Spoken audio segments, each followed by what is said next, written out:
Esse podcast é um oferecimento de Águas Levite, Bru MKT, Clube Turismo Leandro Martins, BNI Noroeste Paulista.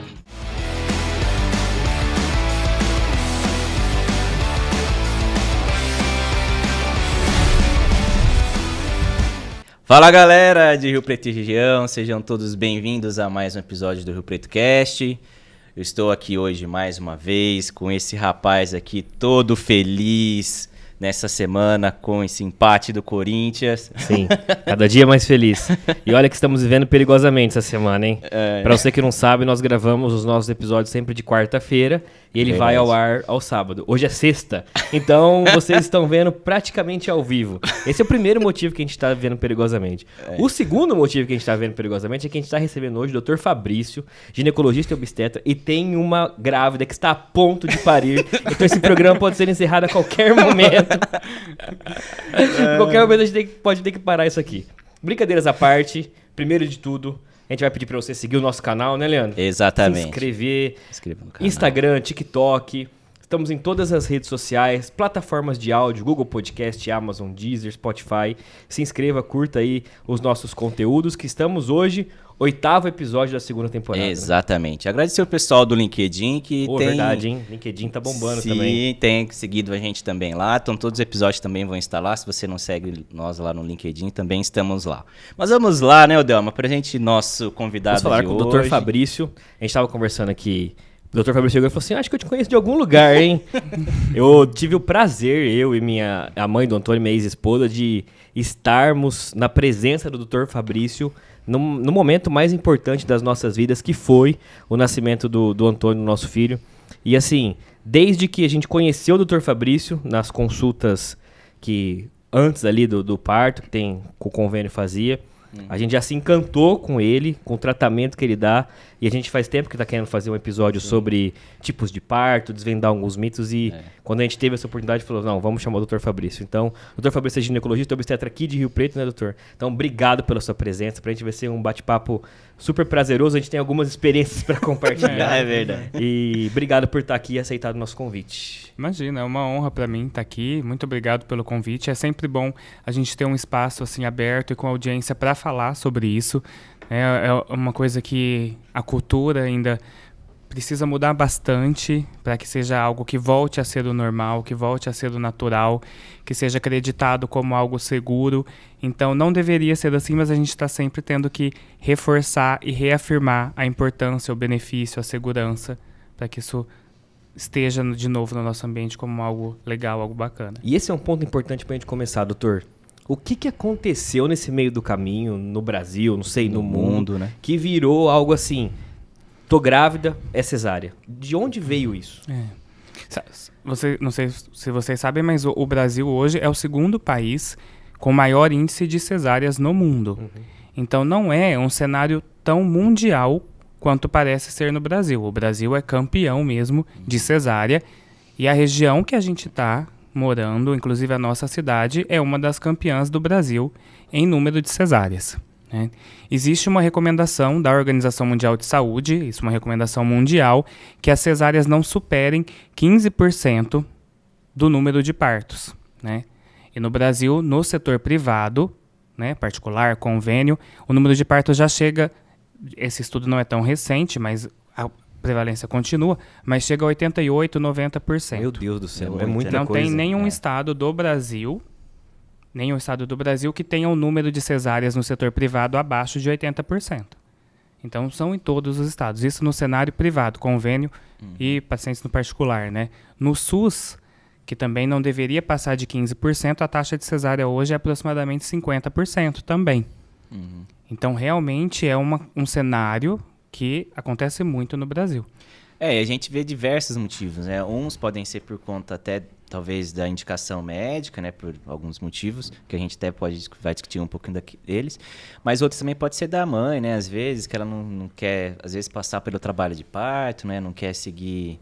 E aí também vou fazer a cesárea mais tranquilo, né? Então temos outras questões também, né? É assim, a mãe escolher é mais fácil porque ela está num ambiente que favorece que ela tenha essa escolha também. Inclusive tem um outro estudo que fala Se a gente pega assim as mulheres na primeira gravidez, quando elas descobrem a gravidez, ainda vão começar as consultas de pré-natal por ali. Se você pega as mulheres que estão na primeira gestação, que nunca tiveram nem um parto normal, nem uma cesárea, que não tem nenhuma doença, e pergunta, você quer parto normal ou cesárea? A maioria dessas mulheres, elas vão falar que querem parto normal. Só que aí, ao longo da gestação, essa mulher muda de ideia. Uhum.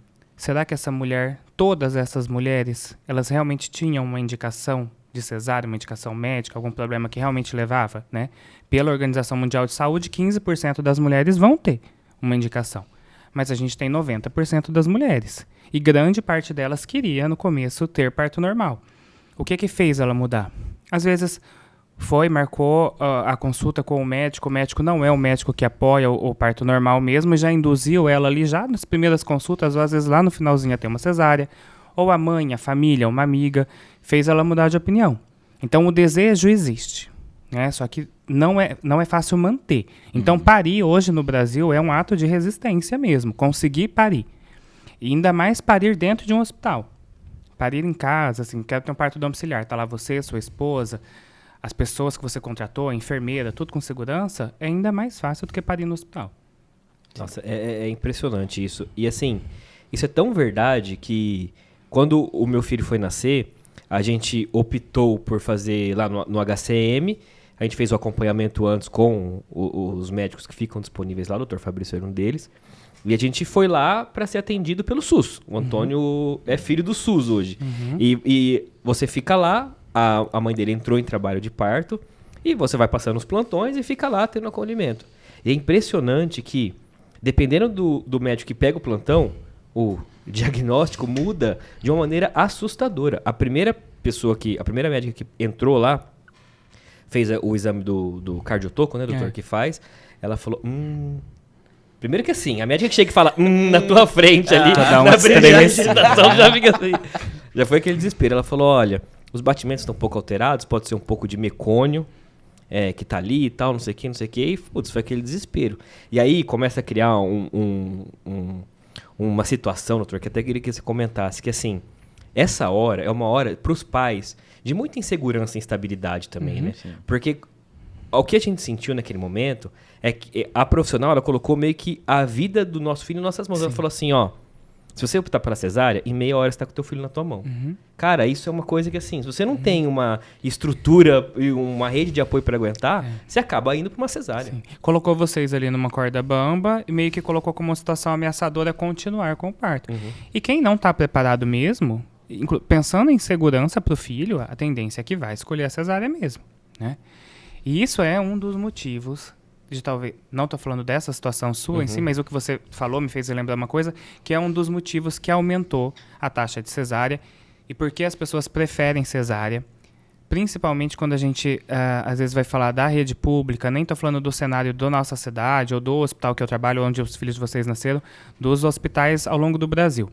Que as mulheres, quando chegam em trabalho de parto, pode ter mudado um pouco, mas a mulher chega em trabalho de parto, está com contração, é um momento de medo, é um momento de insegurança mesmo, ela não sabe, é primeiro parto, ouviu um monte de coisa e está lá internada em trabalho de parto no hospital. Essa mulher chega lá, hoje já mudou bastante, mas até pouco tempo, e hoje em alguns hospitais ainda não é permitido acompanhante. Então imagina se a sua esposa estivesse lá, em trabalho de parto, sem vocês dois, com a insegurança dela, sozinha. E essa mulher que está ali em trabalho de parto, ela também, antigamente, não recebia assistência. Não ficava médico ali do lado, não ficava enfermeira do lado. Tem uma enfermeira que até trabalha comigo, que ela me falou que no primeiro parto dela, ela internou no hospital, deixaram ela em trabalho de parto, e ela ficou 12 horas sem ninguém do lado. Nem ouviram o batimento do coração do bebê. Então, essa má assistência amedronta muito, dá insegurança e facilita para essa mulher escolher a cesárea. Então, às vezes, ela ficou ali 6 horas sem ninguém do lado, sem médico, sem enfermeira. Se ela fala que ela quer cesárea, em 20 minutos ela está dentro da sala de centro cirúrgico. Sim. Então, não existia essa assistência humanizada que a gente fala que tem hoje, ou esse cuidado com a mulher no trabalho de parto. Ela era jogada, deixava jogada dentro do hospital, sem acompanhante, fica mais insegura, sem ninguém para dar apoio, sem equipe médica, sem equipe de enfermagem, e ela não tinha quem recorrer. Então, era um momento de medo e que a mulher leva isso como um trauma. Aí, quando ia nascer, aparece a equipe. E aí vem um parto cheio de intervenções, coloca o soro com ocitocina, dá mais dor, faz episiotomia, a mulher sai machucada, empurra a barriga da mulher. Então, por muito tempo, foi um evento traumático para as mulheres, esse parto normal hospitalar. Então, a mãe, se a mulher teve isso no parto dela, quando chegar a vez da filha dela, ela não vai querer isso. Ela vai juntar dinheiro ali, a gestação inteira, para ir lá e pagar uma cesárea para a filha dela. Então, essa é uma coisa que fez mudar a cultura. A má assistência ao parto normal por muitos anos fez essa cultura cesarista enxergar a cesárea como o mais seguro, o mais tecnológico, o mais tranquilo para a mãe e para o bebê. Doutor, e na academia, na faculdade, como que isso tem sido discutido hoje? A gente sabe que existem médicos que são a favor de cesárea e que vão tentar cesárea de qualquer maneira. Mas também existem médicos como você que falam da importância do parto normal. Hoje, existe um consenso dentro da própria graduação de medicina, né? Porque, assim, é claro que é uma decisão da mulher, da mãe, mas ali o médico tem um papel super importante nisso, né? Sim. É assim, eu não me formei aqui. Na faculdade que eu me formei em Cuiabá. E lá, eu até estranhei quando eu vim de lá para cá. Porque lá, o hospital universitário em que eu me formei era totalmente de partos normais. Era um hospital que pegava uma região pobre. Cuiabá não é uma cidade que tem uma população igual aqui, né? Então, e ainda abrangia bairros pobres também, mas o hospital era todo voltado para o parto normal mesmo. Nem falo que era a melhor das assistências, mas o comum era ter parto normal. Então, a gente sempre foi graduado lá acreditando na linha do parto normal. Quando eu cheguei aqui, por ser estado de São Paulo, uma cidade mais rica, um hospital que atende o setor privado junto também, eu me assustei porque às vezes eu passava um dia todo na graduação sem ver nenhuma mulher de parto normal, todas eram de cesárea. E lá quando eu me formei, quando tinha uma cesárea, eu falava, hoje vai ter uma cesárea, vai ser 2 horas. Os alunos iam, tal, ficava ali, vai você, vai eu, não, na próxima você vai. Então, e quando eu vim pra cá me graduar, é cesárea atrás de cesárea. Então, e não tinha às vezes dia de parto normal. Hoje mudou bastante, graças a Deus mudou bastante. Mas cada vez mais vem sendo inserido e reformulado esse quadro clínico, esse corpo de professores, corpo de médicos que são os professores da faculdade, né? Existem incentivos até para colocar médicos que são mais a favor do parto normal. Porque os mais antigos vieram dessa cultura anterior de ainda estimular a cesárea. Sim. E hoje a gente vê também que os hospitais eles têm uma estrutura melhor. Igual eu vou ouvir falar do PPP, né? Que tem que 1 ano? Acho que foi isso, um pouco antes da minha esposa ficar grávida. Então, assim, a gente vê porque agora tem um PPP, então, tanto quanto que a gente foi pro hospital, a gente ficou no PPP até dar o momento lá para nascer, né? Então, assim, acho que os hospitais também têm mudado um pouco, né? Não sei se todos, mas os de Rio Preto aqui eu vi que alguns já têm seguido um pouco essa linha, né? Aqui em Rio Preto mudou bastante. O hospital que a gente está falando mesmo, da HCM, hoje oferece uma estrutura muito boa. Tanto da parte de estrutura de equipe, não estou nem aqui fazendo propaganda, mas tanto da parte de estrutura de equipe, que é mais preparada, tem cursos, tem estímulo, como também da parte de hotelaria, né? E isso também é uma mudança cultural, porque há tempos atrás o parto era com a mulher deitada, com o médico ali do lado, em campo, todo mundo em centro cirúrgico, a mulher ficava em jejum também no trabalho de parto, não podia movimentar, não podia gritar. Então, hoje é diferente. Você naquele quarto de PPP, para quem não sabe, o PPP é um quarto onde a mulher chega no hospital, se ela está em trabalho de parto, vai para esse quarto. E lá nesse quarto ela fica em trabalho de parto. O parto acontece ali, é um ambiente mais tranquilo que uma sala de centro cirúrgico, mais acolhedor, né, menos frio. E nasce o bebê, continua ali ainda por 1 hora, 2 horas para amamentar, a mãe se alimentar também. Então, o quarto de PPP, a mulher pode caminhar, pode tomar banho quente, que vai ajudar bastante na dor, né, do trabalho de parto, a diminuir a dor. A enfermeira fica com ela, então uma mulher ali presente estimulando ajuda. O acompanhante pode ficar, então o marido ajudando com massagem, ajudando com palavra de apoio, também dá mais segurança e incentivo para essa mulher continuar. Então a implementação de programas dentro dos hospitais para estimular o parto normal, dentre eles esses quartos de parto, melhoram bastante a experiência para a mulher. E as chances de dar certo. Com certeza. Pra gente foi, assim, incrível, né? A gente contratou, né, na verdade, uma equipe. Então, eles foram em casa, a enfermeira foi em casa, então depois acompanhou a gente até o hospital. Aí no hospital a gente ficou no PPP. Então, por isso que eu falei que essa experiência que a gente teve foi realmente diferente do que a gente costuma muito ouvir, né? Sobre como... E essas experiências são as que vão trazer depois essa questão cultural, a gente tem a esperança de que isso vai melhorar, reformar a nossa cultura, esse cenário que a gente vive hoje.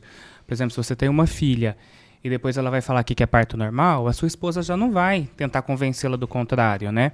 Se a sua filha viu você tem mais uma filha, ela vê o parto, né? A sua filha mais velha vai ver o parto da irmã, um vídeo, uma foto, ou mesmo se for um parto domiciliar, ela já vai ter aquilo como natural, que era o que acontecia antigamente. Porque antigamente, antes do parto mudar para o ambiente hospitalar, o parto era o quê? Um evento fisiológico do corpo da mulher, ela engravidou, ela conseguiu gerar um bebê perfeito ali dentro, e no final desse processo ela vai parir também, não vai falhar só no final. Ou será que o corpo não é perfeito e vai falhar no final? É claro que tem algumas que vão precisar de ajuda, mas é para esse ciclo ser perfeito, né? Fecundação, gestação e o parto. Sim. E isso é um processo fisiológico, familiar e domiciliar, era antigamente. E depois mudou para um processo patológico, a gente vê a gestação ou o parto como algo perigoso, uma doença, e mudou para um ambiente hospitalar. Então isso trouxe um monte de intervenções junto. Agora a gente está tentando mudar essa cultura de novo, mesmo que colocando em ambiente hospitalar, que realmente diminuiu muito mortalidade, morbidade materna, problemas com o bebê, sem parto no ambiente hospitalar, mas tentar recolocar isso na cabeça das pessoas como algo fisiológico, natural e que tem mais chances de dar certo. Isso, e aí só deixando claro também que a cesárea ela é indicada para muitos casos, né? Uma gravidez de risco, por exemplo, né? Isso. E a gente não está demonizando a cesárea, crucificando a cesárea. E isso até tem paciente que depois vai no consultório comigo e pergunta, mas doutor, se eu precisar de uma cesárea, você vai fazer? É óbvio que eu vou fazer. A gente quer segurança para paciente, para o bebê, mas a gente estimula muito desde o começo, mas a cesárea é uma intervenção que a gente tem que ter ela como uma carta na manga e lançar a mão dessa cesárea, né, colocar ela ali quando realmente é preciso. Se for de opção, se essa mulher foi, às vezes é por desejo mesmo, igual você falou, a mulher quer cesárea, mas pelo menos que oriente ela, que não minta, que não desestimule, e se no final ela quiser cesárea, tudo bem, mas também não é na hora que a mãe quer, tem a hora para o bebê. Mas tem mulheres que vão precisar de cesárea, às vezes por ter alguma patologia. A gente tem indicações absolutas de cesárea, que são as que vão precisar por motivos assim, que tem realmente que ser, e tem as relativas, que às vezes dá para ter um trabalho de parto com um acompanhamento melhor, né? Mas são poucas as indicações que são absolutas mesmo de cesárea. Só um parênteses, o Leandro falou que ele avisou a equipe ele avisou, a família que ele não avisou, viu? Ah, que a criança tava é verdade, nascendo, eu viu? não avisei a família. muito Não. bem. Só veio foto no grupo depois, ó, nasceu, viu? Beleza, deixa isso pra uma outra hora. Mas isso é o que a gente estimula mesmo. Por quê, né? Às vezes você teve sorte de ter seu parto que foi rapidinho, aconteceu na madrugada, Sim. nem ia ter assim, a família ali importunando, Ah, sim, ligação e com certeza. tal. Mas às vezes você avisa a família antes de ir pro hospital e ainda vai mais 5 horas, 6 horas no hospital, 7 horas, 10 horas no hospital, a família fica louca mesmo. Liga no hospital, vai na portaria, liga que no provavelmente celular, liga pro aconteceria. médico. A gente conhece A gente conhece, com as certeza. avós, então Aconteceria. aconteceria. Eu estimulo a não contar, eu acho que você fez certo. Não, é melhor mesmo. Foi uma excelente Foi, escolha. com certeza. Doutor, e assim, falando pra criança, pro bebê, qual que é a diferença dele passar por um parto normal e passar por uma cesárea? O parto normal, o trabalho de parto, mesmo que às vezes essa mulher até vai precisar de uma cesárea no final, já traz muitos benefícios e se conclui esse parto normal, ainda mais benefícios, né? É assim, até uma lista muito grande, né? Mas para o bebê, principalmente, diminui chance de muitas doenças na infância. Na vida adulta também diminui chance de hipertensão, diminui chance de diabetes. Esse bebê que nasceu de parto normal vai ser um adulto que tem menos chance de obesidade, de diabetes. Na infância, que a gente até estava falando disso aqui agora há pouco, as crianças têm um monte de doenças respiratórias, né? Tem aquelas fases de gripe, otite, sinusite. O parto normal também ajuda a diminuir todas essas doenças respiratórias da infância, porque o bebê tem contato com a flora, as bactérias sadias, saudáveis do corpo da mulher, da vagina da mulher também durante o trabalho de parto. Isso aumenta muito a imunidade do bebê, então também diminui a chance dessas infecções e infecções de vias aéreas na infância também. É um bebê que nasce com menos problema respiratório. O bebê que nasce às vezes de cesárea, principalmente de uma cesárea agendada, ele não estava totalmente preparado. Mesmo que você esperou às vezes 39 semanas, 40 semanas, não tem um aviso, não chega uma mensagem para o bebê, ó, vai ser agora, você se prepara que vai nascer. E o trabalho de parto não, né? Essas contrações, os hormônios que são liberados durante o trabalho de parto, já dão uma maturidade pulmonar para esse bebê. Então ele nasce sem necessidade, muitas vezes, de precisar de uma UTI. de precisar de aspiração, que é ficar sugando a secreção do nariz, da boca do bebê. Então, menos chances do bebê ter problemas no nascimento, de precisar de ajuda do pediatra no nascimento e na infância, inclusive na vida adulta. Aumenta muito o vínculo familiar também. Então, vocês que passaram por essa experiência, vocês não se esquecem do filho nascendo, do que a mãe do filho de vocês passou naquele momento. Aumenta o vínculo afetivo do casal e aumenta mesmo o vínculo familiar. Sim. E aí é uma pergunta que sempre o pessoal faz, né? Quem teve cesárea na primeira gestação pode ter parto normal? As mulheres podem ter parto normal no segundo, terceiro filho? Isso é realmente um mito que vem bastante, assim, que já vem sendo quebrado bem até agora. Mas há um tempo atrás, e ainda médicos hoje, às vezes sem estar participando aí dos estudos, das publicações, dos artigos científicos, ainda continuam falando isso, que é um mito realmente, que é uma vez cesárea, sempre cesárea, e a gente sabe que não é. A questão o problema da cesárea e depois ter um parto normal é a questão do útero se romper, né? Porque, na verdade, a cesárea, quando você faz, você corta, né, a pele, corta o músculo, corta o útero, e aí, quando tem um trabalho de parto, você precisa desse útero, dessa força desse músculo. Só que essa porcentagem de ruptura uterina, ela é super baixa. Ela é menor que 1% quando é a primeira cesárea, então é realmente muito baixo. A chance de acontecer alguma coisa, às vezes, durante uma cesárea agendada, machucar o bebê, ou machucar a mãe, ter um sangramento maior, é mais arriscado uma cesárea do que a própria rotura uterina, que é por um parto normal após uma cesariana. E até um certo tempo atrás, apesar disso não estar descrito em literatura e nenhum livro, eu falava, bom, se você quer então ter um parto normal, e o seu primeiro foi cesárea, espere pelo menos 2 anos. Então, se nasceu hoje, 2 anos de intervalo entre esses partos. Mas já vem sendo quebrado também até números menores, um tempo até menor que esse também já é permitido. E pelo que a gente percebe, né, uma coisa que afasta muito as mulheres ainda do parto normal é o medo da dor. A gente até falou isso no episódio de cólica de rim aqui, que a gente trouxe o Dr. Júlio. A gente tá falando sobre a intensidade da dor e como assim, até fazendo um paralelo, como hoje, como sociedade, a gente foge de todo tipo de dor, emocional, física e tudo mais. Então a mulher, ela tem que falar assim, tá, vou ter parto normal, mas eu vou ter que passar por essa dor. A gente sabe que é uma dor, a gente sabe não, né? A gente imagina que é uma dor. Eu tenho cólica de rim, então tá ali. Tá ali, também né? só imagina, nem imagina, na verdade. A gente entende que é uma dor super forte e tal. E para encorajar essa mulher, doutor, a ter que passar por momentos que às vezes tem trabalho de partos que vão durar muito, outros que vão ser mais rápidos, a enfrentar ou até lidar com essa dor da melhor maneira. Primeiro, é muita informação durante o pré-natal. Conversa, explicar, participar de curso, conversar com outras mulheres que já tiveram seus partos, para ver que é algo que passa, que acontece, que é muito importante, que é subjetivo, inclusive, porque às vezes chegam mulheres para mim e falam, doutor, eu tenho muito medo da dor, porque eu sou muito sensível para dor. Tipo, se eu bato meu pé aqui, eu sinto muita dor. Se eu levo um beliscão, eu sinto muita dor. E é uma dor totalmente diferente da dor patológica que a gente conhece. Tem mulher que vai se surpreender, inclusive, e vai achar que a dor é menor do que aquela que ela esperava. E tem mulher que vai se surpreender porque imaginava menos e vai sentir mais. Não tem como saber antes de entrar em trabalho de parto. Eu estava até conversando isso com uma paciente minha hoje, que ela estava falando para a amiga dela que estava com medo e queria ter, e estava programando a cesárea. E ela mesma sugeriu para a amiga dela, olha, espera chegar. Se você vê que você não está dando conta, que não está legal a experiência para você, aí você muda. Mas às vezes você fica com tanto medo, quer agendar sua cesárea com tanto medo, e chega na hora, é um parto rápido, é um parto que você não sente tanto esse incômodo da dor. E a palavra dor a gente até tenta deixar um pouquinho de lado, apesar que a gente sabe que ela existe, sim, mas a gente tenta trocar assim, essa palavra pela sensação, pelo incômodo, pela contração, porque senão fica dor, dor, dor. Sempre isso aumenta também o processo. Mas primeiro isso, informação, né? Segundo, o momento do parto em si. Essa mulher que está com acompanhante, pode ser o marido, pode ser a mãe, pode ser uma irmã, uma amiga, pode ser a doula que ela contratou, que é um outro personagem aí do cenário do parto que é importantíssimo. Diminui a chance dessa mulher até precisar de anestesia, falando em dor, diminui a chance dessa mulher ir para uma cesárea.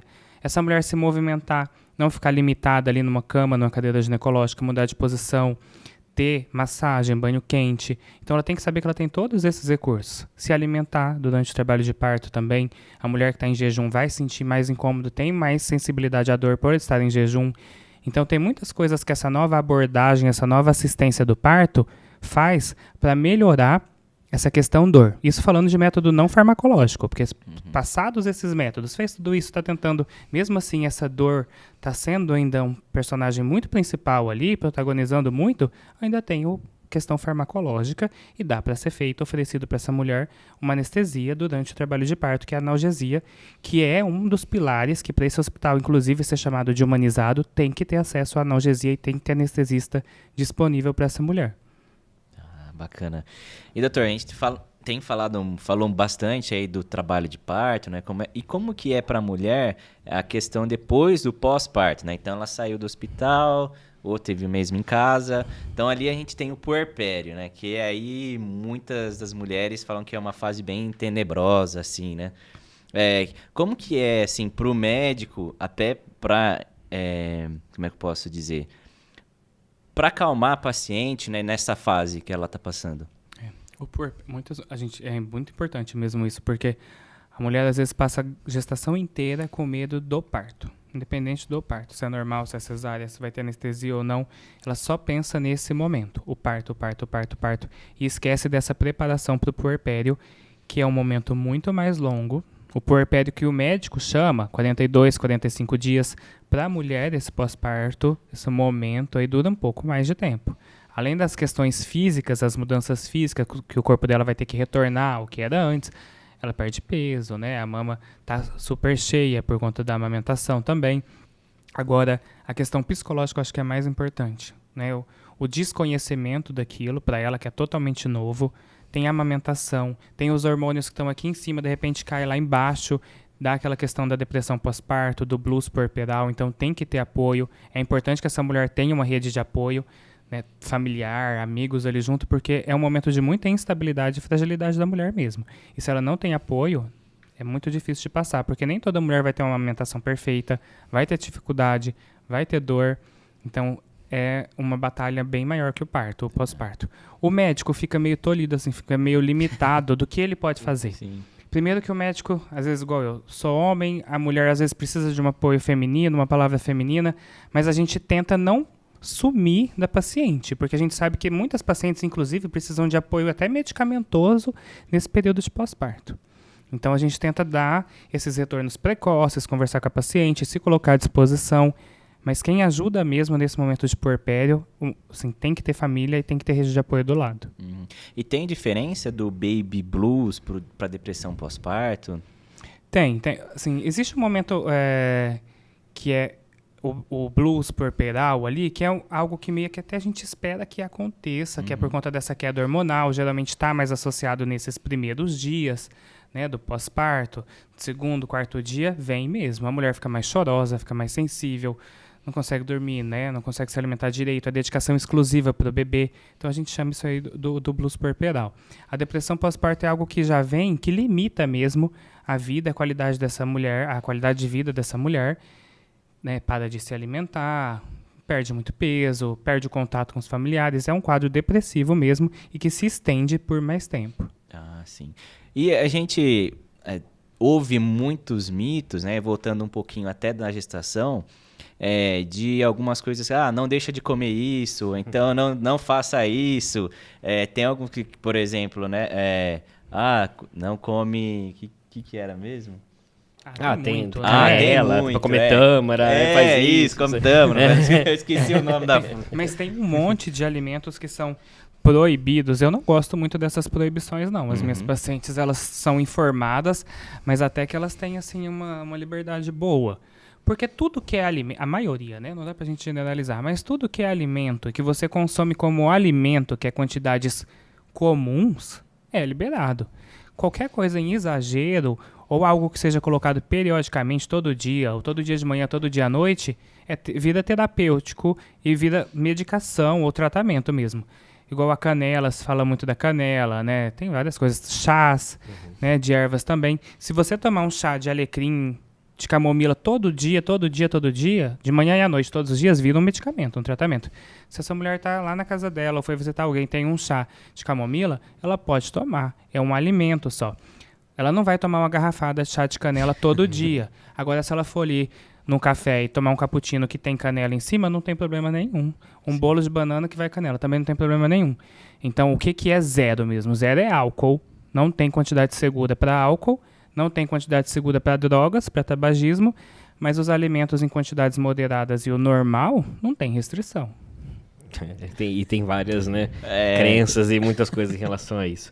E, doutor, aí algumas mulheres decidem fazer o parto normal e mesmo com essa decisão elas acabam passando por situações constrangedoras, traumáticas e tudo mais, que é o caso de violência obstétrica, né? Teve vários casos que se tornaram famosos, de influenciadores que vieram a público falar sobre isso e que infelizmente ainda em 2022 acontece muito, né, doutor? Como que a mulher pode se proteger disso? O que a mulher pode fazer para não ter que passar por essa situação? E o que é essa violência obstétrica? Igual você fala, ainda hoje existe, né? Eu tô dando esses exemplos, antigamente acontecia isso, mas é porque hoje eu tenho que agradecer de estar num cenário bom, num hospital bom, que a assistência mudou. Mas em outros hospitais, em outras cidades, ainda se vive nesse método antigo, nessa má assistência permeado de violência obstétrica. A violência obstétrica não necessariamente é só do médico obstetra, mas desse atendimento obstétrico da mulher no hospital. Pode ser da enfermeira, pode ser da mulher da copa, da mulher da limpeza, da secretária que fala uma palavra atravessada, mas principalmente do médico. E, sim, tem vários exemplos, né, que além de violência verbal, violência psicológica, ameaças, a violência física mesmo. Tanto de intervenções, como colocar um soro sem necessidade, como a episiotomia, que é algo que já é proscrito, que é aquele corte na vulva ali na saída da vagina da mulher para que esse bebê nasça mais rápido. É a Cristeler, que é aquela manobra que também é proscrita, que é proibida, que é empurrar a barriga da mulher para esse bebê nascer mais rápido. Um médico violento, sarcástico, que fica falando baboseira para a mulher na hora do parto, né? Então, não pode gritar. Piores ainda, assim, né? Mais baixas. Tipo, na hora de fazer foi bom, agora eu não aguento. Então a gente ou pensa que isso é mito ou que não existe, mas ainda existe, né? Veja esses casos de influenciadoras que estão recentes aí, de pessoas que têm dinheiro, que estão em hospitais bons, que pagam caríssimos para esses médicos e ainda passam por isso. Você não imagina num hospital onde essa mulher é pobre, é preta, não tem dinheiro, não contratou o médico está lá de saco cheio, porque ele não faz aquilo ali porque ele gosta, ele está fazendo porque ele quer ganhar o dinheiro do plantão, ele quer que esse parto acabe rápido. Então, é algo que existe diariamente em todos os nascimentos, em uma grande parte dos nascimentos no país ainda. A gente tem sorte de estar em um cenário que já mudou bastante, mas é algo que ainda acontece muito. E para se proteger, tem mulheres que vão ter a possibilidade de, às vezes, procurar alguém que ela já conhece, contratar uma equipe, né? Mas é informação, porque não tem como. Algumas mulheres vão ser vítimas desse sistema e vão parar na mão desses hospitais ou na mão de alguns médicos que ela não sabe como vai atendê-las. Mas se proteger, se informando durante a gestação. Uma doula, uma coisa que ajuda bastante, que é alguém que vai estar ali junto. Um acompanhante junto também protege, bem informado também protege. Tem um plano de parto, que é um documento que a mulher preenche antes de chegar no hospital, falando, olha, eu quero que meu parto seja assim, eu não quero, em hipótese nenhuma, que seja cortada, minha vagina, não quero que empurrem a minha barriga para ajudar o bebê a nascer. Na hora que entrou no hospital em trabalho de parto, entrega isso. Diminui as chances, mas não isenta de acontecer algo. E aí, para essa mulher que passou por isso, a maneira dela se proteger numa próxima e de proteger as iguais a ela é denunciando. Que aí vai proteger, essa pessoa vai ser descartada ali da sociedade, de corpo clínico de hospital e vai proteger, né, de outras mulheres passarem pela mesma coisa que ela passou. Sim, e até falando da questão da doula, no caso que eu citei no começo do episódio, se não fosse a doula, provavelmente a gente teria ido para uma cesárea. A gente ligou para ela foi lá e acalmou e deu toda essa orientação, nessa assistência, né?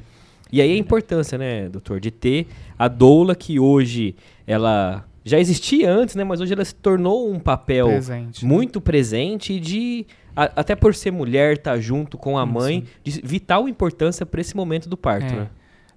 Principalmente até para quem vai parir no plantão, porque troca, né? Sim. Você chega lá, é um médico que você não conhece, a enfermeira que você não conhece, eles são os detentores do conhecimento, você não, sua esposa não.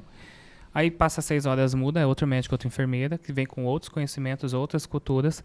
E a doula, apesar de não ter a formação médica, a formação técnica, ela trabalha com isso e conhece muito disso, então ela vai poder dar um parecer para vocês para ponderar melhor essas decisões, né? Então ajuda muito mesmo e é muito recomendado que quem possa ter essa assistência, esse investimento, pode investir, porque é algo que vale a pena. Melhora muito a experiência da mulher, da família, do bebê na hora do parto. Ah, bacana, bacana. E até o Delmo até questionou também, o senhor comentou da pessoa se preparar, né? Então vamos falar um pouquinho do pré, né? Antes do parto. Então, o pré-natal, qual que é a importância dele, né? A gente ouve falar muito que a paciente precisa ter um acompanhamento médico. E a gente sabe que no SUS, acho que é de 2 meses, 3 meses, dependendo aí a cidade, né, e tudo mais, mas para a mulher, quanto é importante o pré-natal? Para a mulher e para o bebê, claro. O pré-natal, a gente fala muito do pré-natal técnico mesmo, né? Assim, participar da consulta, chegar na consulta, o médico, a enfermeira, medir a pressão, ouvir o batimento do bebê, ver como que essa mulher tá, pede os exames, checa os exames.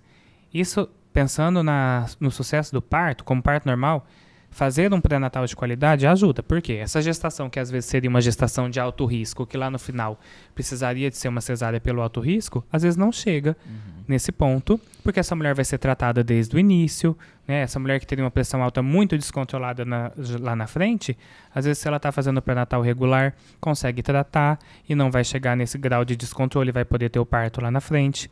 Se essa mulher tem uma diabetes gestacional diagnosticada e tratada, ela vai poder ter o parto normal dela também. Às vezes, se não foi descoberta, se ela faltou no pré-natal, se o médico faltou no pré-natal, ela vai ter uma diabetes totalmente descontrolada, um bebê gigante e não vai poder ter seu parto. Então, fazer o pré-natal protege você de ter uma intercorrência na gravidez e de ter um parto prematuro, de ter uma cesárea agendada por indicação médica. Mas o pré-natal, a gente tem que colocar que não é só isso, não é só a parte técnica. Pede exame, vê resultado de exame. Pede exame, vê resultado de exame, mede a pressão, ouve o batimento, tchau. O pré-natal é o momento de informar essa mulher para que ela tenha segurança também para o parto. É uma preparação para o parto. Então tem que ter conversa. O problema é que no sistema às vezes não consegue, né? Porque o médico do posto, ele chega lá de manhã, ele tem 20 pacientes para ele atender ali de manhã. E vai ter tempo de conversar, fazer um plano de parto com essa mulher, falar sobre como é o parto, como que é a anestesia de parto? Não vai ter. O médico que está lá no convênio, ele ganha por consulta super pouco também, e ele tem que fazer o consultório girar para conseguir realmente valer a pena ele ter aberto aquele consultório. Então ele não vai ter tempo disso. Mas tem que ser implementadas estratégias para que essa mulher, durante o pré-natal, tenha acesso a isso. Informação também. Vai lá, faz uma palestra, igual nos postos de saúde se fazem, encontros com as gestantes. Então isso também é pré-natal. Pré-natal não é só consulta aqui médico e paciente. É preparação para o parto e também para o pós-parto para a amamentação. Isso é muito legal, porque quem tem a possibilidade de ter convênio, a gente sabe que é uma realidade nem todo mundo, mas muitos convênios dão esses encontros com gestantes. A gente fez, foi muito legal a experiência. Primeiro que assim, você se sente mais tranquilo de ouvir outras histórias, de compartilhar com mais gente, de ouvir. Você ouve um médico, um nutricionista, para dar orientação mesmo, que é importante, né? Isso faz toda a diferença nesse momento de tensão. Né? E tem incentivo agora até das empresas mesmo, né? Isso. Parece que o pai que participa, pega atestado que participou desses cursos, leva para a empresa, ele até consegue depois ganhar como um brinde, um bônus, por ter sido um pai presente no pré-natal, ganhar uma extensão da licença paternidade. Então aumenta os dias de licença paternidade dele, se é um pai que participa desses cursos também de preparação. Eu fui atrás disso aí, acho que se não me engano vai para 4 meses. É legal. Consegue, legal. Acho que 1 mês. Ele consegue 1 mês, então que seria 5 dias, vira 30. Porque 5 dias aí, pelo amor de Deus, exatamente. Mas aí, imagina, se você acha que é pouco 5 dias, imagina pra sua mulher quando vê você indo embora no 6º dia. Dá um desespero. Ainda mais pra quem só tem o marido, ou às vezes tem a mãe, mas o marido tem que ser o apoio da mulher.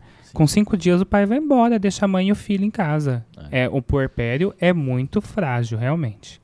Muito. Doutor, e aqueles casos de mulheres, de mães que querem ter em casa, em banheira, naqueles locais fora do ambiente hospitalar? É seguro? Como é que é esse processo? O parto domiciliar, a orientação pro médico, isso não é coisa da minha cabeça, é dos membros que gerem, a gente passa pra gente, a orientação que a gente recebe é que ele não deve ser desestimulado se a mulher manifesta essa vontade, se ela está em condições de segurança de ter esse parto domiciliar. Então eu sou super a favor, inclusive, do parto domiciliar para a mulher que pode tê-lo. Então não é qualquer mulher que pode ter. A gente vê que hoje algumas mulheres fogem desse padrão que seria o autorizado para ter o parto domiciliar e até tem, dá tudo certo, ok. Mas eu tenho que, se essa mulher chega para mim na consulta de pré-natal e fala que quer parto normal, domiciliar, eu tenho a obrigação de falar para ela, você é uma gestação de baixo risco, né? Não tem pressão alta, não tem diabetes, o bebê não tem algum problema, você não tem nenhum problema. Se ela tem uma gestação de baixo risco, ok, já é um ponto para ir para poder ter esse parto domiciliar. Você não é um bebê prematuro, que é aquele bebê que nasce com menos de 37 semanas, ou um bebê pós-data, que é o bebê que passou ali das 41 semanas, perto das 42 semanas, aí já não poderia. Então, 2 pontos já. Você tem uma equipe para te acompanhar que vai te dar segurança nesse trabalho de parto? Porque a gente não pode falar assim, então tá, você e seu marido vai ter o parto domiciliar. Não.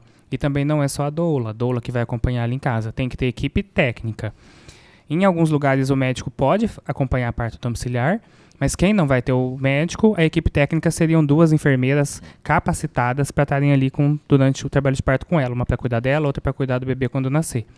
Tem essa equipe que vai levar todo o material que precisa, porque leva oxigênio, leva reanimador, se o bebê nascer mal, leva medicamento, leva soro, tem que ter tudo isso. E também tem que ter um acesso rápido a um hospital. Você não pode falar assim, tá bom, fiz tudo isso, é baixo risco, o bebê está de 39 semanas, contratei a equipe e eu vou parir numa chácara 2 horas daqui. Não pode, tem que ter um acesso, fala-se em 30 minutos para chegar até um hospital. E 30 minutos é um tempo muito grande até. Talvez seja interessante que seja até menor esse tempo, porque tem intercorrências que às vezes precisa de muito menos tempo de ação do que 30 minutos.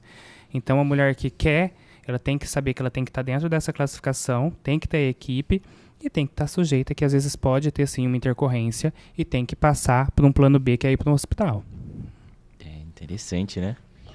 Mas foi a opção por muito tempo. Sim. Né? Foi algo familiar e é uma experiência totalmente diferente. Inclusive tem mulher que às vezes tem o primeiro parto hospitalar e depois encara e fala assim, não, foi muito bom, deu tudo certo, e os subsequentes às vezes têm essa vontade de ter o parto domiciliar.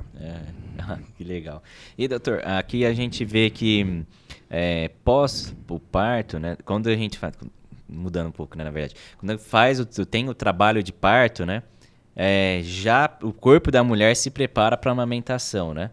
Agora no mês de agosto, né? Inclusive o nosso programa vai no último sábado de agosto, né?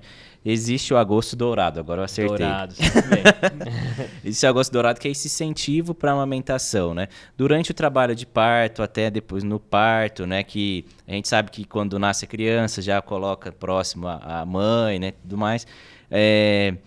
É super importante esse incentivo também, né? Claro, porque a gente sabe que tem mulheres que não querem de jeito nenhum amamentar, né? Mas para aquelas que têm esse desejo, acho que é super importante, né? Essa conscientização de que no começo é difícil, né? O Agosto Dourado é um mês de incentivo, de colocar o assunto em pauta, realmente. E eu, como obstetra, e as pessoas que trabalham com o parto, a nossa parcela fica ali em estimular realmente o parto e o trabalho de parto, ou esse primeiro momento pós-parto, que ajuda muito no sucesso da amamentação. Então, um parto normal, realmente, né, todos os hormônios que são liberados, a ocitocina que é liberada ali durante o trabalho de parto, ajuda muito para que esse leite da mãe desça mais rápido. Diferente se ela faz uma cesárea, 2 semanas antes, às vezes, de quando ela iria entrar em trabalho de parto, a mama dela não vai estar preparada ainda, porque ia demorar para a mama dela estar preparada para descer esse leite. Então, o trabalho de parto faz, sim, com que esse leite desça mais rápido. A parte psicológica do trabalho de parto também. Né? Esse bebê que nasce, sai do corpo da mãe e a gente já coloca direto no contato pele a pele, que a gente fala que é ali no peito da mãe, mesmo que ainda não para mamar, esse contato, a mãe segurar o bebê, cheirar o bebê, beijar o bebê, sentir ele ali, também tem estímulos aqui em cima, na cabeça da mãe, que vão levar a liberar hormônios que vão fazer descer mais rápido o leite. Precisou passar por uma cesárea, está no meio do trabalho de parto, aconteceu alguma coisa, precisou passar por uma cesárea. Foi em vão? Não foi em vão. Para a mãe também tem benefício, além dela ter uma recuperação melhor até da cesárea, ela tem esse benefício de, mesmo precisando da cesárea, o trabalho de parto vai fazer esse leite também descer mais rápido. E mesmo para a mãe que fez uma cesárea por algum motivo, ou por desejo, ou porque precisou, porque teve algum problema com a pressão, alguma coisa precisou ir para a cesárea, estimular esse contato do bebê, não separar o bebê da mãe e colocar ele ali para mamar mesmo, a enfermeira ajudar, a doula ajudar, o acompanhante ajudar essa mãe a amamentar na primeira hora, mesmo que não saia nada, o bebê ficar ali só do lado da mama, também ajuda muito nesse sucesso. E aí também, depois do teste de trabalho do obstetra, da enfermeira, aí vem o trabalho da pediatra. Né? Aquela pediatra que você sai do hospital, ela já te dá a fórmula, já te dá a receita de fórmula, não é uma incentivadora do aleitamento. É difícil hoje a gente achar a pediatra que incentiva e que briga com você pro aleitamento acontecer. Porque, principalmente nessa primeira semana, desistir de amamentar é muito fácil. Porque é difícil demais amamentar. Para a maioria das mulheres. É uma coisa que é nova para ela nunca passou por isso. O bebê também está aprendendo, ele não nasce sabendo. Então é uma luta diária ali. Então desistir é muito fácil se você não tem uma pessoa que te acompanhe. De paciência também, porque incomoda, né? Dói em alguns momentos. Então é realmente de um exercício de paciência de todo mundo que está envolvido nisso. Né? Além do parto, o aleitamento tem outros 1000 benefícios, inúmeros benefícios. É uma vacina, é um alimento super rico. Então ele não pode ser desestimulado. Mesmo com essas intempéries aí, desses primeiros dias da semana, tem que ser estimulado porque tem 1000 benefícios para a mãe e para o bebê também. Doutor, e saindo um pouco da história de diferentes tipos de parto e os mitos que isso causa, o que você imagina, o que você viu de consequências quando veio a pandemia em todo esse trabalho? Porque a gente sabe que as grávidas foram um grupo de risco, são ainda um grupo de risco. Teve aquela questão, pode vacinar, não pode vacinar, não vacina. Ficou um momento de... Bom, o Antônio, ele nasceu depois de 6 meses veio a pandemia. Então, ele sofre as consequências de ser uma criança que viveu dentro de casa e agora que está começando a se socializar. Mas para essa grávida ainda, que ainda enfrenta um momento de hormônios todos à flor da pele e tudo mais, ela ter passado por essa gravidez, às vezes trancada dentro de casa, evitando qualquer tipo de contato, com medo de pegar a Covid e tudo mais, o que você viu de consequência ali no consultório da pandemia e gravidez? Eu acho assim, quando tava para estourar a pandemia, até engraçado, não é nem um pouco engraçado, não. Quando tava para estourar a pandemia, a gente viu muitas grávidas amedrontadas, ou por si próprias, assim mesmo, ou às vezes pelo próprio médico do pré-natal, que chegavam no hospital e falavam assim, olha, a pandemia vai estourar semana que vem, eu quero ter cesárea agora, ter meu filho agora, porque eu não quero estar aqui no hospital na época da pandemia. Então ainda nem tinha chegado às vezes a pandemia do jeito que ficou no Brasil. Nos primeiros dias estavam tendo os primeiros casos, teve um boom de mulheres procurando o hospital, querendo cesárea para poder nascer esse bebê logo, nasce hoje, amanhã eu vou para casa e ficar protegida dentro de casa. Isso, para as mulheres que chegavam no plantão de um hospital, na maioria das vezes o médico descartava essa hipótese, falava, olha, a gente não pode fazer isso, não é seguro para o seu bebê nascer agora que a senhora quer, mas para muitas médicas que tinham, muitas pacientes grávidas que tinham o próprio médico e que às vezes acolhiam essa ideia, muitos partos aconteceram antes do momento, justamente porque queriam proteger essa mulher de pegar um momento de pandemia no hospital. Então teve um boom de nascimentos fora de hora, de prematuridade, de desconforto respiratório, de internação prolongada por conta disso. Essa ansiedade atrapalhou bastante. Depois disso, desse primeiro boom, uma coisa que a gente viu também foi dessas grávidas que queriam ter parto normal, às vezes optarem pelo parto domiciliar, porque não queriam estar no hospital. Porque até hoje a gente tem essa ideia de que o hospital é um ambiente mais perigoso do que o mercado. Que não é, na verdade. Então, muitas não queriam ir para o hospital. E fugindo desse ambiente hospitalar, elas procuraram equipes para ter os partos domiciliares. Então, aumentou bastante também o número de parto domiciliar logo em seguida. Mas a gente ainda vê os reflexos disso, né? Mulheres que não saíam, mulheres que não se exercitaram, mulheres que perderam consultas de pré-natal. Eu mesmo demorou, mas em alguns momentos a gente teve que cancelar consultórios. Então teve pacientes que tiveram parto comigo que não puderam voltar nas consultas de pós-parto, veio a telemedicina. Então, às vezes os pré-natais aconteceram de forma irregular por conta disso, né? Então foi um momento muito importante, assim, talvez mais negativamente, né? Um reflexo negativo mesmo na evolução desses partos. E na experiência, né? Muito medo. As mães chegavam no consultório e choravam. Falavam, nossa, justo agora, no meu parto foi acontecer isso. Se sentiam muito vítimas mesmo do que estava acontecendo. Era bem comum essa tristeza e esse desespero no próximo ao parto. Hoje já melhorou um pouco mais, né? Porque até antes a gente tinha quadros bem graves, porque a grávida realmente é um grupo de risco. Então, antes do surgimento de vacina, a gente teve muitas grávidas internadas no hospital, tanto em enfermaria como em UTI. Muitos partos que precisaram ser antecipados, muito prematuros por conta de grávidas em situação grave. Mães que morreram, bebês que morreram. Então, essas notícias se espalhavam na cidade e o medo realmente prevalecia. Sim. Pra você ver, né? Até nos obstetras chegou a telemedicina. Teve verdade, que ter. Sim. E deve ter sido um desafio, né? Porque normalmente no pré-natal você vai ouvir o coração, você vai ter todo esse cuidado, né? Uhum. De fazer o cuidado com a mãe mesmo, e também não teve, né? Era mais na conversa mesmo, do que ela tá sentindo, né? E acalmar de outras maneiras, né? E acalmar de outras maneiras. E, doutor, assim, mudando um pouco de assunto, como que foi, assim, eu tô segurando meu choro o episódio inteiro, pra falar a verdade, vai abrir meu coração pra vocês, porque, assim, é um momento muito emocionante o parto, assim. É verdade. Como que foi pra você escolher essa profissão, não só a medicina, mas ver crianças nascerem diariamente, semanalmente, e sentir essa emoção de famílias, assim, sendo criadas? Ó, isso que você tá falando, essa emoção, ela tem que vir à tona mesmo. Porque o parto é para a nossa luta, quem trabalha pelo parto normal, pelo parto humanizado, pelo respeito à mulher, a nossa luta é para que esse parto volte a ser realmente um evento transformador. O parto é um momento de transformação dessa mulher, é para ser um momento bonito. Então, para o médico, ele não pode ser assim, ó, apenas mais um parto. Igual é uma cirurgia de um ortopedista, uma cirurgia cardíaca. Você tem que pensar, olha, é o momento mais importante dessa família. Para esse bebê, para essa mãe, ela esperou esse tempo todo para isso. Então, o médico tem que ter esse olhar sensível, que para mãe, para a família, é um momento importantíssimo. Então, tem que ser um momento de sensibilidade, onde o amor está ali presente mesmo, um momento transformador. Então, a gente tem que ter essa visão. Se o obstetra não trabalha com essa parte do sentimento também, ele escolheu a especialidade errada. Porque quem escolheu obstetrícia é porque gosta disso. Então, durante a faculdade, a gente tinha 1000 especialidades. Mas essa paixão mesmo pela obstetrícia vem porque é um momento... A gente, né, não está acostumado com perda, com morte, a gente está acostumado com o nascimento. E a gente se emociona mesmo. Então, a gente convive com momentos felizes, na grande maioria das vezes. E é para se emocionar. E até hoje eu me emociono mesmo nos partos. Tem partos que a gente se emociona mais, tem partos que a gente fica mais aliviado, dependendo da gravidade, mas a gente se emociona. E é para acontecer isso. Se não acontecesse, eu seria um coração de pedra, porque nasce um bebê chora, vai pro colo da mãe, aquela família tá ali gozando de felicidade, né? Chora, ri, abraça, os pais se beijam, a mãe chora, a avó tá desesperada, fica feliz. Então é para ser um momento feliz. Então não tem como não se apaixonar. Então na faculdade já veio essa paixão mesmo por isso.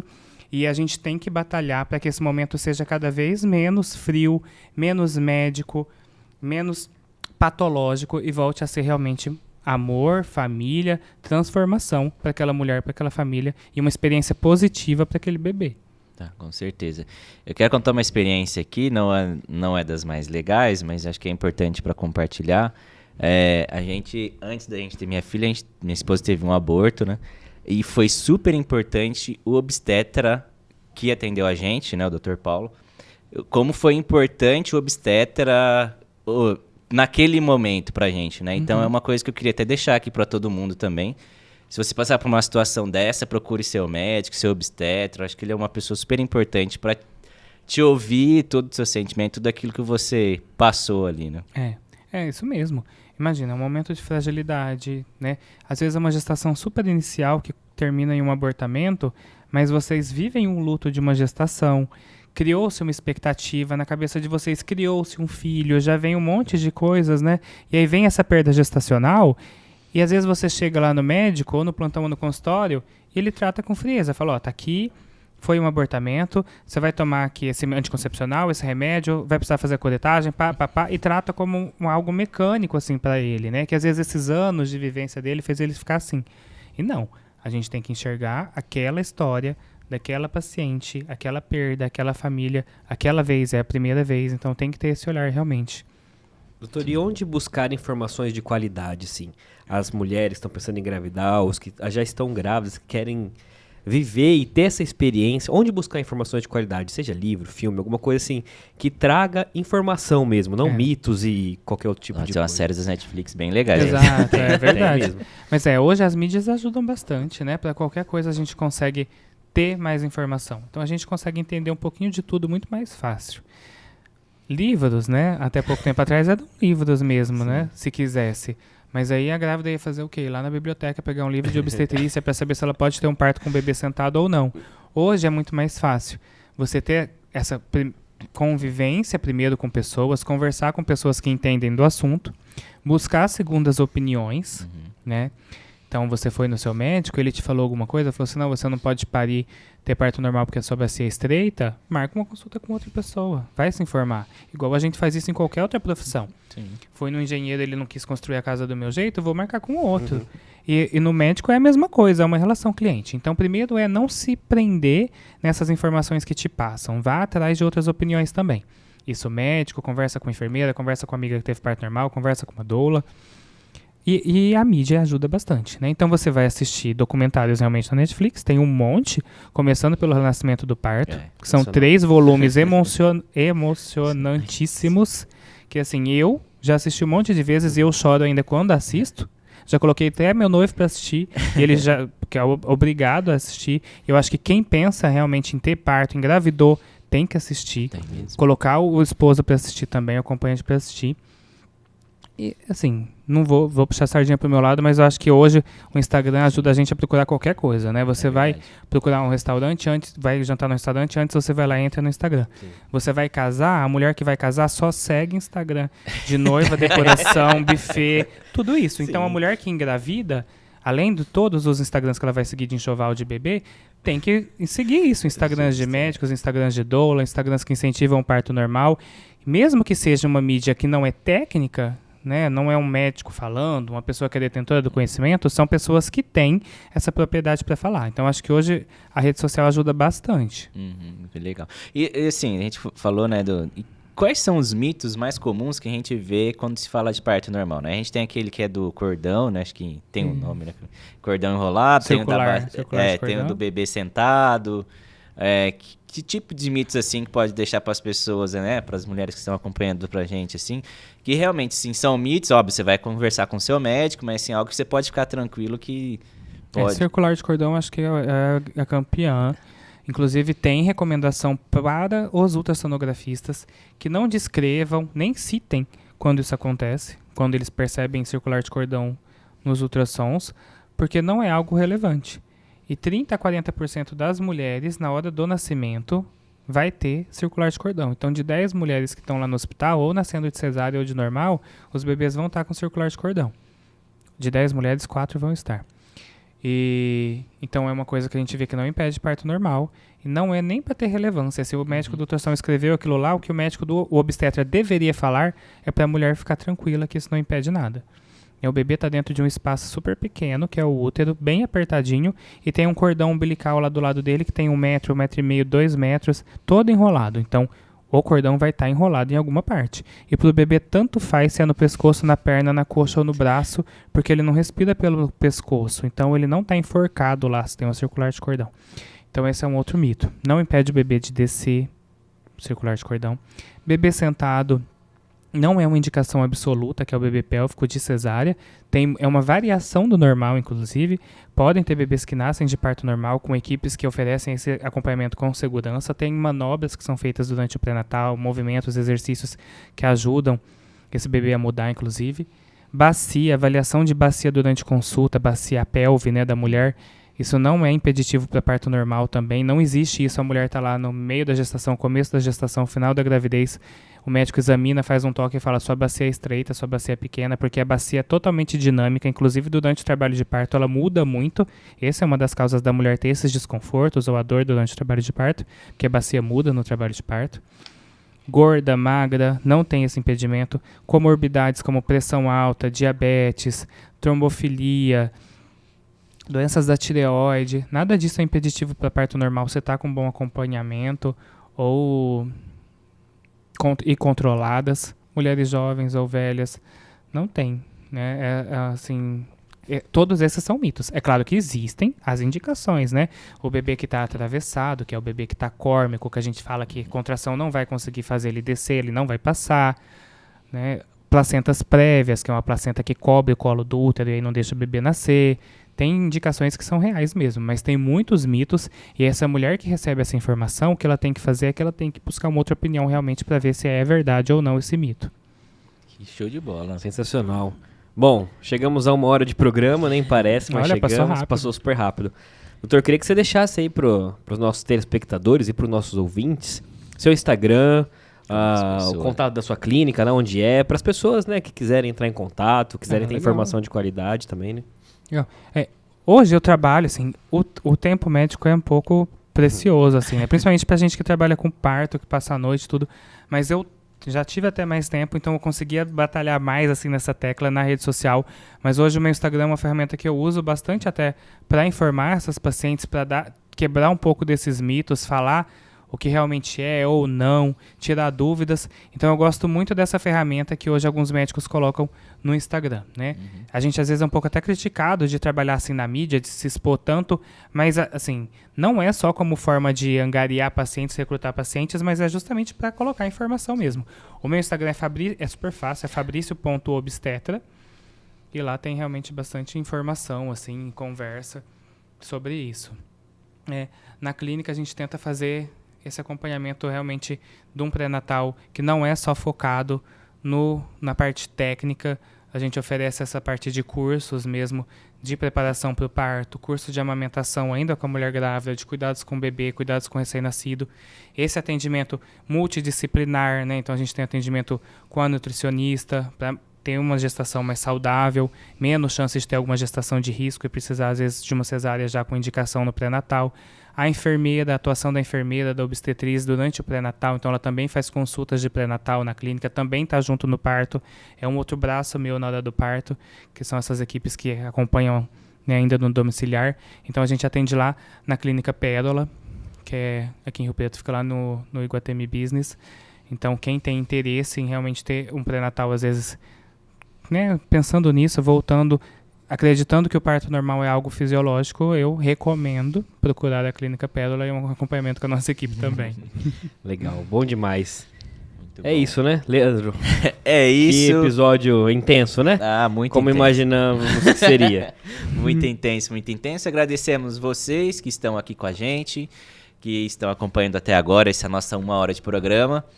Já sabe o que fazer, gostou do conteúdo, compartilhe. Dr. Fabrício deu muitas dicas, muita informação de qualidade aí para você compartilhar com toda a sua família, seus amigos, para aquelas pessoas que têm medo de engravidar ou não querem engravidar, para aquelas que querem engravidar, já estão grávidas, para todo mundo, né? Todos os gostos, né? Doutor, muito obrigado pela presença. A gente fica muito honrado mesmo de trazer esse tipo de conteúdo, que era uma vontade nossa, e com um profissional que tem essa sensibilidade para falar para as pessoas. Que bom, eu estou muito feliz de estar aqui.